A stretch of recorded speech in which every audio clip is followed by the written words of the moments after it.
الحمد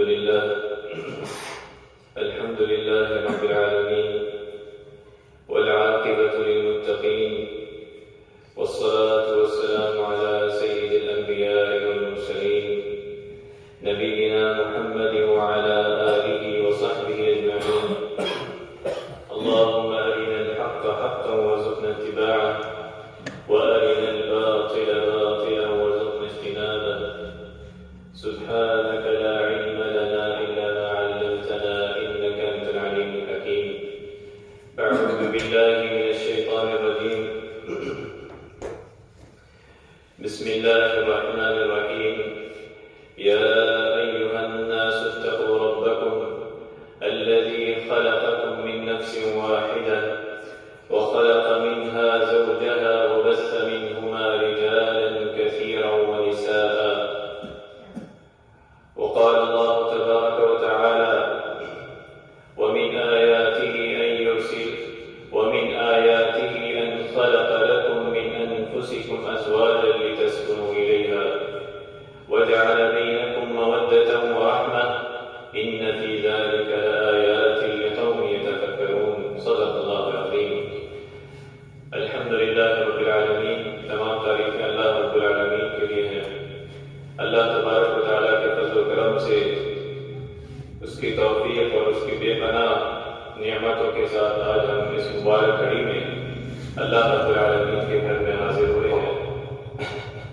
اللہ تبارک و تعالیٰ ہمارے تمام اعمال صالحہ کو اپنی بارگاہ میں قبول فرمائے، ہمیں دین اسلام پر استقامت عطا فرمائے، ہماری زندگیوں کو نبی کریم صلی اللہ علیہ وسلم کی اسوہ حسنہ کے مطابق بنا دے. اللہ تبارک و تعالیٰ نے ہمیں پیدا کیا. آدم علیہ السلام سے لے کے آج تک جو انسان آئے اور قیامت تک جو لوگ آئیں گے، جو انسان آئیں گے مرد اور عورت کی شکل میں، اللہ رب العالمین نے ان کے درمیان جو حلال طریقہ بتایا نسل انسانی کی بقا کے لیے، اسے نکاح کے بارے میں فرمایا اور نکاح کا حکم دیا. اور ہم نے یہ نبی علیہ السلام کے اسوہ حسنہ آپ علیہ السلام کے فرامین نکاح کے حوالے سے ہم نے گزشتہ جمعے میں اس کی دہرائی کی تھی. اور اللہ تبارک و تعالیٰ سے دعا ہے کہ جو کچھ سنا اس کا عمل کرنے کی توفیق عطا فرمائے. اسی طرح اللہ رب العالمین نے نکاح کے بعد خاوند اور بیوی پر جو حقوق ہیں ان کو بھی اللہ تبارک و تعالیٰ اور آپ علیہ السلام نے اپنی اسوہ حسنہ کے ذریعے بیان فرمایا. اور آپ علیہ السلام کے یہ فرمان: کلکم راع وکلکم مسئول عن رعیتہ فالإمام الذي على الناس راع وهو مسئول عن رعیتہ والرجل راع على أهل بيته وهو مسئول عن رعیتہ والمرأة رعية على بيت زوجها وولده وهي مسئولة عنهم أو كما قال عليه الصلاة والسلام.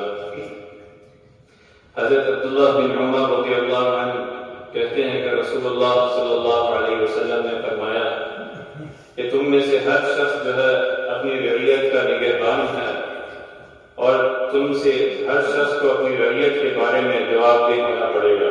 قیامت کے دن ہر بندے کو جس کا وہ نگہبان بنایا گیا ہے اس کے بارے میں اسے جواب دہ ہونا پڑے گا. لہذا امام یعنی سربراہ مملکت و حکومت جو لوگوں کا نگہبان ہے اس کو اپنی رعیت کے بارے میں جواب دہی کرنا ہوگی. اسی طرح مرد جو اپنے گھر والوں کا نگہبان ہے اس کو اپنے گھر والوں کے بارے میں جواب دہی کرنا ہوگی. اور پھر عورت جو اپنے خاوند کے گھر اور اس کے بچوں کی نگہبان ہے اس کو ان کے حقوق کے بارے میں جواب دہی کرنی ہوگی. آپ علیہ السلام کا فرمان: ہر بندہ اپنی اپنی جگہ نگہبان ہے جو اللہ رب العالمین نے اس کو ذمہ داری دی ہے.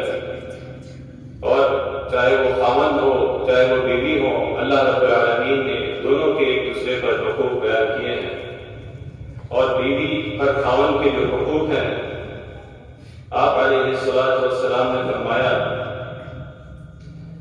فانظر این انت منہ فانما هو جنتک ونارک، کہ حضرت حسین بن محسن رضی اللہ عنہ کہتے ہیں کہ ان کی پھوپھی رسول اللہ صلی اللہ علیہ وسلم کی خدمت میں حاضر تھی اور آپ علیہ الصلوۃ والسلام نے ان کے سوالات کے بعد ان سے یہ پوچھا کہ تمہارا خاوند موجود ہے؟ اس نے کہا بالکل۔ تو آپ علیہ الصلوۃ والسلام نے پوچھا کہ تم نے اس سے کیسا سلوک کرتی ہو، اپنے خاوند کے ساتھ کس طرح سلوک کرتی ہو؟ تو اس نے کہا میں ہر طرح سے اس کی خدمت کرتی ہوں سوائے اس کے کہ میں عاجز آ جاؤں۔ تو پھر آپ علیہ الصلوۃ والسلام نے فرمایا فانظری این انت منہ فانما هو جنتک ونارک، او کما قال علیہ الصلوۃ والسلام، تم مجھ سے کیسا سلوک کرتی ہو اس بات کو دیکھ لو اچھی طرح اور اس کا جائزہ لے لو، اور یاد رکھنا کہ وہی تمہاری جنت ہے اور وہی تمہاری جہنم ہے۔ تو اس حدیث کا آپ علیہ الصلوۃ والسلام کی اسوہ حسنہ اس کا مفہوم کہ عورت جو ہے اپنے گھر میں جواب دہ ہے، اس کی گھر کی جو رعیت ہے اس کے بارے میں اس سے پوچھ گچھ ہوگی، تو اپنے خاوند کی، اپنے بچوں کی نگہداشت، اس کی تعلیم و تربیت، اپنے گھر کی حفاظت، یہ اس کی آپ علیہ الصلوۃ والسلام کی اسوہ حسنہ اس عورت کے لیے۔ اور سیدۃ النساء اہل الجنہ، کہ جنت کی عورتوں کی سردار حضرت فاطمہ رضی اللہ عنہا جو نبی علیہ الصلوۃ والسلام کی رفت جگر، تو آپ علیہ الصلوۃ والسلام نے ان کو فرمایا جب آپ علیہ الصلوۃ والسلام کے پاس آئیں اپنے گھر کے کام کاج اور مشقت کے بارے میں بتانے، اور آپ علیہ الصلوۃ والسلام سے خادم طلب کرنے، خدمت گزار طلب کرنے کے لیے آپ کا نکاح حضرت علی رضی اللہ عنہ سے ہوا، تو اس موقع پر آپ علیہ الصلوۃ والسلام موجود نہیں تھے، تو حضرت عائشہ رضی اللہ عنہا نے بعد میں آپ علیہ الصلوۃ والسلام کو یہ خبر دی، بتایا کہ حضرت فاطمہ رضی اللہ عنہا آئیں اور انہوں نے کہا کہ گھر کے کام کاج کی وجہ سے، اتنی مشقت کی وجہ سے کہ آپ کے پاس ابھی خادم آئے ہیں، ایک خادم ہمیں دیں۔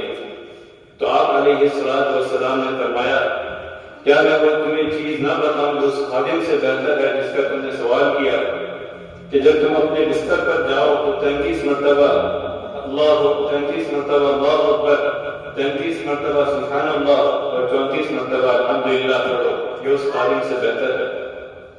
تو یہ آپ علیہ الصلوۃ والسلام کی اسوہ حسنہ اور امہات المؤمنین صحابیات رضی اللہ عنہا کے اسوہ حسنہ، یہ مسلمان بیٹیوں کے لیے، مسلمان ماؤں کے لیے، عورتوں کے لیے مشعل راہ ہے کہ ان سے بہتر اور کون سی عورت ہو سکتی ہے۔ تو آپ علیہ الصلوۃ والسلام نے ان کو کہا کہ خادم سے بہتر، گھر کی کام کاج مشقت، لیکن فرمایا کہ یہی تمہاری یہی اتباع، یہی خدمت جو ہے اللہ رب العالمین جو ہے دنیا میں بھی اور آخرت میں بھی اس کا صلہ ملے گا۔ اور اسی طرح حضرت اسماء بنت ابی بکر رضی اللہ عنہا کہتی ہیں کہ جب ان کی شادی حضرت زبیر رضی اللہ عنہ سے اس وقت ہوئی کہ جب ان کے پاس نہ کوئی جائیداد تھی، نہ کوئی غلام تھا، صرف ایک اونٹ، ایک گھوڑا تھا، اور اس کے لیے وہ اس کو جانور کو لے کے جاتی اس گھوڑے کے لیے، اس کے چارے کے لیے، اور خود ہی گھر کے کام کاج کرتی ہیں، آٹا گوندتی، ہر گھر کا کام جو ہے وہ خود کرتی ہے۔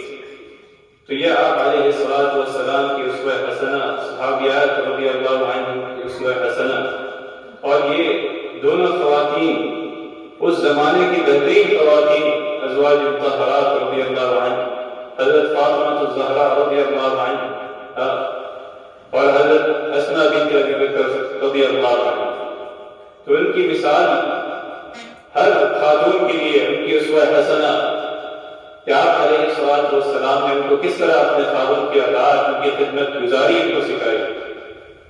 اور اسی طرح پھر فرمایا خاوند کی فرما برداری کے بارے میں آپ علیہ الصلوۃ والسلام نے فرمایا إذا صلت المرأة خمسها وصامت شهرها وحفظت فرجها وأطاعت زوجها قيل لها تدخل الجنة من أي أبواب الجنة شئت أو كما قال عليه الصلاة والسلام. کہ جب ایک عورت 5 نماز ادا کرے، ماہ رمضان کے روزے رکھے، اپنی عزت کی حفاظت کرے اور اپنے خاوند کی اطاعت کرے تو اسے کہا جائے گا کہ تم جنت کے جس دروازے سے چاہو داخل ہو جاؤ. تو یہ آپ علیہ السلام کی اسوہ حسنہ اور یہ حق خاوند پر بیوی کا حق ہے کہ اس کی اطاعت کرے، اور اطاعت بھی اللہ رب العالمین کی فرمانبرداری کے اندر شوہر کی اطاعت کی جائے. کہ آپ علیہ السلام نے فرمایا کہ اللہ رب العالمین کی نافرمانی میں کسی کی اطاعت نہیں ہے، اللہ رب العالمین کی اطاعت میں شوہر کی اطاعت کی جائے. اور اس طرح آپ علیہ السلام نے فرمایا کہ حضرت ابو ہریرہ رضی اللہ عنہ کہتے ہیں کہ رسول اللہ صلی اللہ علیہ وسلم سے سوال کیا گیا کہ عورتوں میں سے کون سی عورت سب سے افضل ہے؟ تو آپ علیہ السلام نے فرمایا التي تسره اذا نظر وتطيعه اذا امر ولا تخالفه في نفسها ومالها بما يكره او كما قال عليه الصلاة والسلام. کہ وہ جو جسے خاوند کو خوش کرتے وہ عورت، کہ خاوند کو جو ہے وہ خوش کرتے وہ اسے دیکھے اور اس کی فرمانبرداری کرے جو اسے حکم دے، اور اپنے نفس اور اپنے مال میں اس کی خلاف ورزی نہ کرے جسے وہ ناپسند کرے.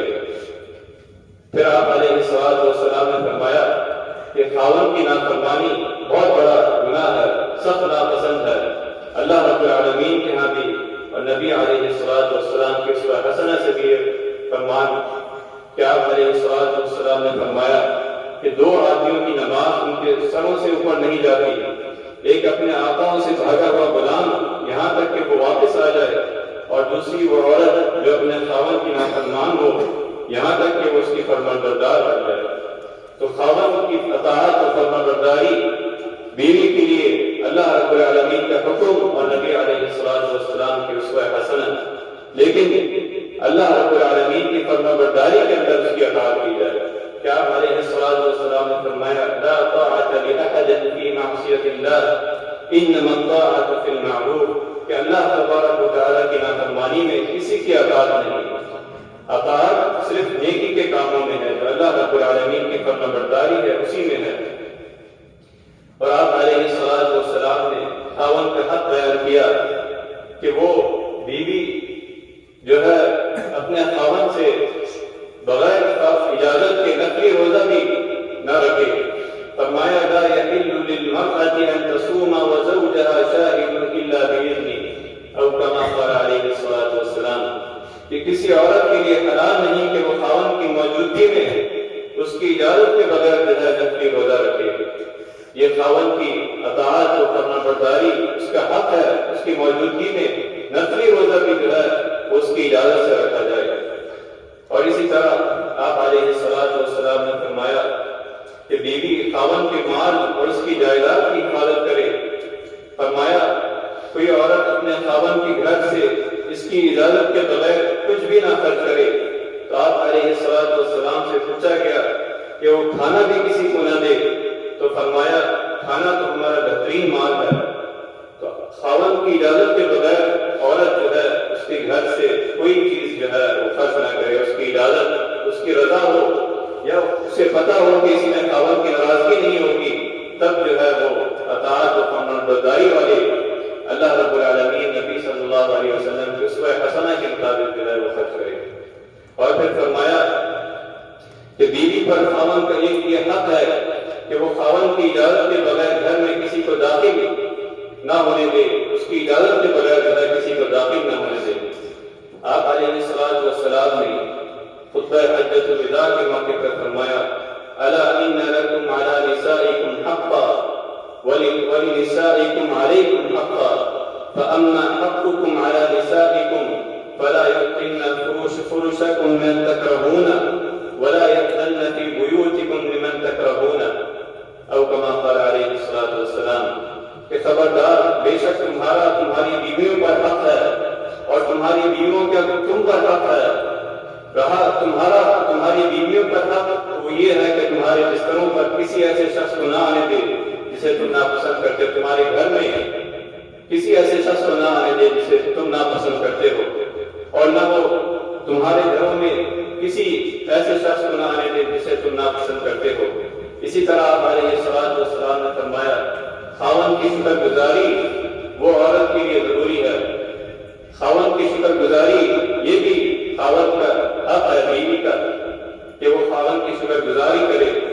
آپ علیہ السلام نے فرمایا کہ جب میں جہنم دکھائی گئی اور اس میں بہت ساری عورتیں میں نے دیکھی تو فرمایا کہ ان میں سے اس وجہ سے یہ ہے کہ یہ اللہ رب العالمین اور اپنے خاوند کی ناشکری کرتی ہے کہ وہ خاوند جس زندگی بھر اس پر احسانات کرے اور اس کی طرف سے کوئی کوتاہی دیکھ لے تو وہ کہتی ہے کہ مجھے اس سے اپنے خاوند سے کوئی خیر نہیں ملا۔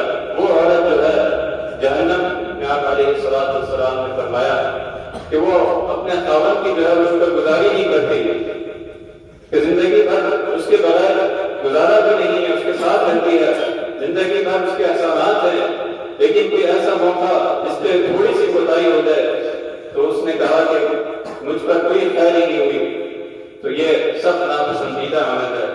اور فرمایا ناشکر بیوی کے متعلق آپ علیہ السلام کا فرمان لا ينظر الله تبارك وتعالى الى امرأة لا تشكر لزوجها وهي لا تستغني عنه کہ اللہ تبارک و تعالی اس عورت کی طرف دیکھتا ہی نہیں جو اپنے خاوند کی ناشکری ہو حالانکہ وہ اس کے بغیر رہ نہیں سکتی۔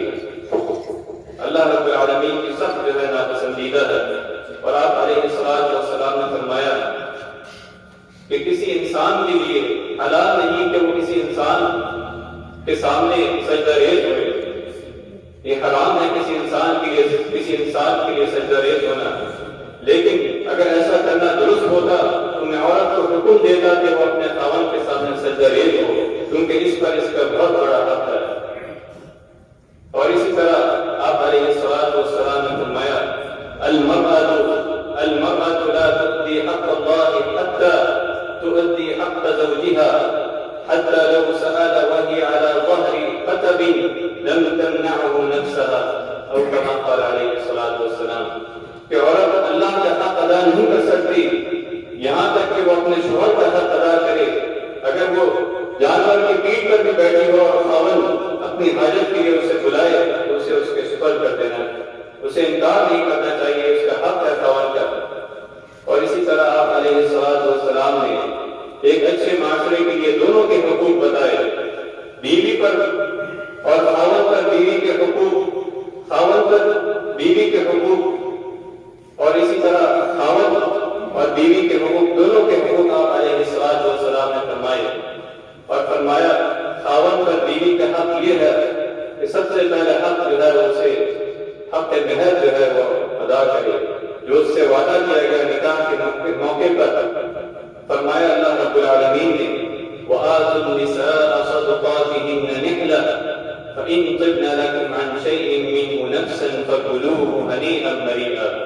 اور عورتوں کے ان کے مہر راضی اور خوشی سے دو، اگر وہ اپنی خوشی سے کچھ مہر چھوڑ دیں تو اسے تمہارا اختیار ہے کہ اسے جس طرح استعمال کرو، لیکن یہ مرد کے اوپر ضروری ہے کہ وہ جو مہر اس نے نکاح کے موقع پر جو مہر رکھا وہ اس کو ادا کرے۔ وَآتُوا النِّسَاءَ صَدُقَاتِهِنَّ نِحْلَةً کہ اپنی بیویوں کو ان کا مہر جو ہے وہ ادا کرو۔ اور آپ علیہ السلام نے فرمایا أَيُّمَا رَجُلٍ تَزَوَّجَ امْرَأَةً عَلَى مَا قَلَّ مِنَ الْمِهْرِ أَوْ كَثُرَ لَيْسَ فِي نَفْسِهِ أَنْ يُؤَدِّي إِلَيْهَا حَقَّهَا خدعها فماتت ولم يؤدي إليها حقها لقي الله يوم القيامة وهو زانٍ کہ جو شخص کم یا زیادہ حق مہر پر کسی عورت سے شادی کرے اور اس کے دل میں اس کا حق اسے ادا کرنے کا خیال، اس کے دل میں یہ خیال ہو کہ وہ حق مہر جو ہے اسے ادا نہیں کرے گا اور اسی طرح وہ دنیا سے چلا جائے تو اللہ رب العالمین اسے روز قیامت کے دن اس طرح وہ پیش ہوگا ہوگا جس طرح وہ زانی بدکار ہے کہ اس نے وعدہ بھی کیا، نکاح کے موقع پر حق مہر رکھا بھی، لیکن اس کے دل میں یہ تھا کہ میں اسے ادا نہیں کروں گا، دھوکہ دوں گا.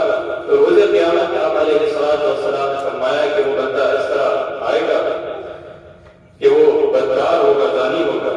تو یہ آپ علیہ السلام کی اسوہ حسنہ اور یہ حق جو ہے بیوی کا کہ وہ اسے ادا کیا جائے، اور شریعت مطہرہ نے اس پر کوئی پابندی نہیں لگائی. اللہ رب العالمین نے فرمایا لا یکلف اللہ نفسا الا وسعها. کسی شخص پر، کسی نفس پر اس کی تکلیف سے زیادہ جو ہے بوجھ نہیں ہے. نہ اس چیز کی پابندی لگائی کہ نکاح کے موقع پر اتنا مہر، اتنی رقم رکھی جائے، اتنا سونا اور اتنی چیزیں رکھی جائیں، بلکہ نکاح کو آسان کرنے کے لیے آپ علیہ السلام نے میرا فرمائی دی اور فرمایا کہ جاؤ.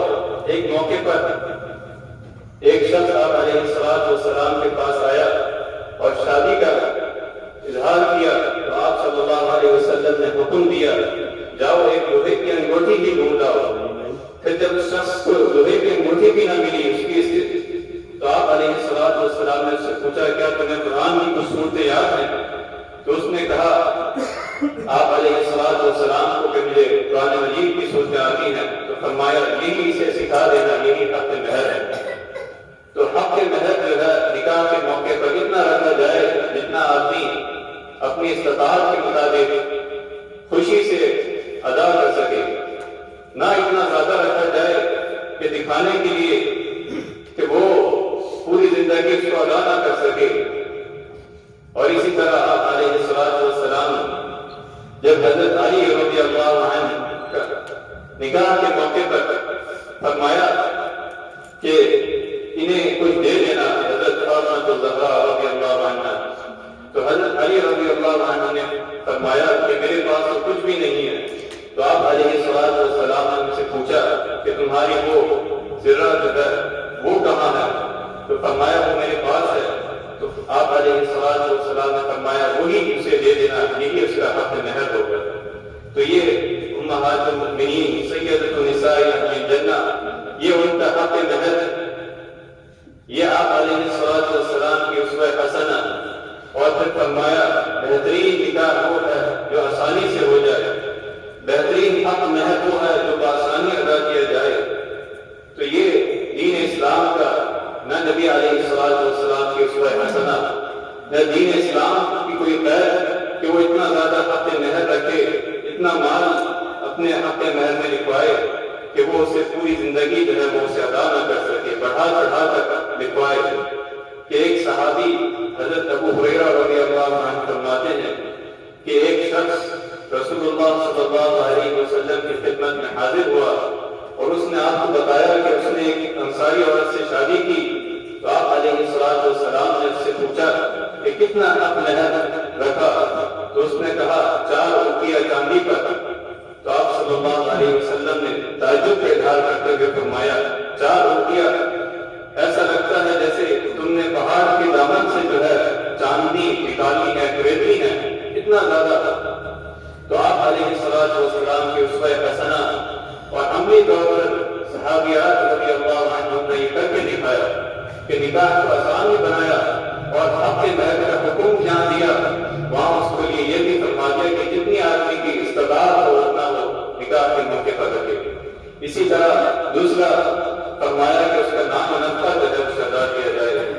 اللہ رب العالمین نے فرمایا کہ عورت کو جو ہے اس کے ساتھ وعاشروہن بالمعروف فإن کرہتموہن فعسى أن تکرہوا شیئا، اس کے ساتھ اچھا رویہ رکھا جائے. اور آپ علیہ السلام نے فرمایا وَلَكُنَّ عَلَيْكُمْ رِزْقُهُنَّ وَكِسْوَتُهُنَّ بِالْمَعْرُوفِ، اور عورتوں کا تم پر حق ہے کہ تم انہیں معروف طریقے مطابق جو ہے رہائش اور کھانا مہیا کرو، یہ تم پر حق ہے. اور اسی طرح آپ علیہ السلام نے فرمایا إن تطعمها إذا طعمت وتكسوها إذا اكتسيت ولا تضرب الوجه ولا تقتل ولا تهجر إلا في البيت. اس کا یہ حق ہے کہ جو تم خود کھاؤ اس کو بھی کھلاؤ، اور جب تم خود پہنو جو تم پہنو اسے دو. یہ تمہارا تمہاری بیوی کا جو ہے تم پر حق ہے. اور پھر ایک موقع پر آپ علیہ الصلوۃ والسلام نے فرمایا وَإِنَّكَ لَن تُنْفِقَ نَفْقَةً تَبْتَغِي بِهَا وَجْهَ اللَّهِ إِلَّا أَجِرْتَ عَلَيْهَا حَتَّى مَا تَجْعَلَ فِي امْرَأَتِكَ أَوْ كَمَا قَالَ عَلَيْهِ الصَّلَاةُ وَالسَّلَامُ. اور تم جو بھی خرچ کرو اس پر تمہیں اجر دیا جائے گا اللہ رب العالمین کی طرف سے.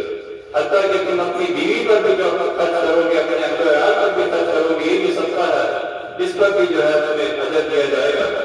اور فرمایا اذا انفق الرجل على اهله نفقة وهو يحتسبه كانت له صدقة. جب ایک شخص اپنے گھر والوں پر خرچ کرے اور اس کا اجر طلبگار ہو تو اس کے لیے جو ہے وہ صدقہ ہے. تو آپ علیہ الصلوۃ والسلام نے عملی اور حکم بھی دیا، اس میں حسنہ بھی بتائی کہ آپ ہی جو ہے اپنے گھر والوں پر خرچ کرے، اس کی نام نقطہ اور اجر کیا کرتے. اور اہل ایمان کی صفات بیان کی والذین اذا انفقوا لم يسرفوا ولم يقتروا وكان بين ذلك قواما. کہ جو خرچ کرتے ہیں نہ فضول خرچی کرتے ہیں اور نہ بخل سے کام لیتے ہیں، بلکہ ان دونوں کے درمیان جو ہے وہ خرچ کرتے ہیں. لم يسرفوا ولم يقتروا کہ وہ اپنے اہل و عیال میں خصوصاً اپنی بیوی کے اوپر جب خرچ کرتے ہیں کہ وہ میانہ روی کی زندگی جو ہے وہ بسر کرتے ہیں. اہل ایمان کی علامت ہے. اور پھر اس کا حق بتایا کہ وَعَاشِرُوهُنَّ بِالْمَعْرُوفِ کہ اس کے ساتھ جو ہے اچھے طریقے سے تمہیں بسر کرو. کہ اگر تمہیں اس کی کوئی ایک ہی ناپسند ہو تو اللہ رب العالمین نے اس کے اندر اور جو اپنی چیز رکھی ہے وَعَاشِرُوهُنَّ بِالْمَعْرُوفِ فَإِنْ كَرِهْتُمُوهُنَّ فَعَسَىٰ أَن تَكْرَهُوا شَيْئًا وَيَجْعَلَ اللَّهُ فِيهِ خَيْرًا كَثِيرًا. آپ علیہ الصلوۃ والسلام نے فرمایا أكمل المؤمنين إيمانا أحسنهم خلقا وخياركم خياركم لنسائهم أو كما قال عليه الصلاة والسلام. مومنوں میں سب سے کامل ایمان والا وہ شخص ہے جو ان میں سب سے اچھے اخلاق والا ہو، کامل اخلاق والا ہو. اور آپ فرمایا تم میں سب سے بہتر وہ ہے جو اپنی عورتوں کے حق میں بہتر ہو. سب سے بہتر وہ ہے جو اپنے عورتوں کے حق میں بہتر ہو، ان کے ساتھ اچھا سلوک کرے، اچھا گزر بسر کرے معروف طریقے سے. یہ اللہ رب العالمین کے حکم ہے. اور آپ علیہ الصلوۃ والسلام کی اسوہ حسنہ ہے. آپ علیہ الصلوۃ والسلام نے خطبہ حجۃ الوداع کے موقع پر فرمایا فاتقوا الله في النساء فإنكم أخذتموهن بأمان الله واستحللتم فروجهن بكلمة الله. تم عورتوں کے معاملے میں اللہ سے ڈرتے رہو کیونکہ تم نے انہیں اللہ کی ذمہ داری پر لیا اور انہیں اللہ کے کلمے سے کے ساتھ حلال کیا کہ ان کے معاملے میں اللہ سے ڈرتے رہو، اچھے اخلاق کے ساتھ ان کے ساتھ پیش آؤ. تو ایک اچھے اسلامی معاشرے کے لیے اللہ رب العالمین نے جہاں نکاح کا حکم دیا، نبی علیہ الصلوۃ والسلام نے اپنی اسوہ حسنہ سے نکاح کے بارے میں عملی رہنمائی دی. اسی طرح خاوند پر بیوی کے حقوق اور بیوی پر خاوند کے حقوق بھی اللہ رب العالمین نے دین اسلام میں بیان فرمائے کہ کس طرح جو ہے وہ اچھا معاشرہ بن سکتا ہے، کس طرح وہ ایک پرسکون معاشرہ گزار سکتے ہیں. میاں بیوی آپس میں محبت کے ساتھ جو ہے وہ اپنی زندگی گزار سکتے ہیں. جب میاں بھی اپنی بیوی کے حقوق ادا کرے اور بیوی بھی جو ہے وہ اپنے میاں کے حقوق ادا کرے اللہ رب العالمین کی فرمانبرداری اور اطاعت کے اندر، اللہ تبارک و تعالیٰ سے دعا ہے کہ جو اعمال ہم نے سنے ہیں اس پر عمل کرنے کی توفیق عطا فرمائے. اللہ تبارک و تعالیٰ ہمارے اہل و عیال کو، ہماری اولاد کو، ہماری بیویوں کو ہماری آنکھوں کی ٹھنڈک بنائے. اللہ تبارک و تعالیٰ ہماری زندگیوں کو نبی کریم صلی اللہ علیہ وسلم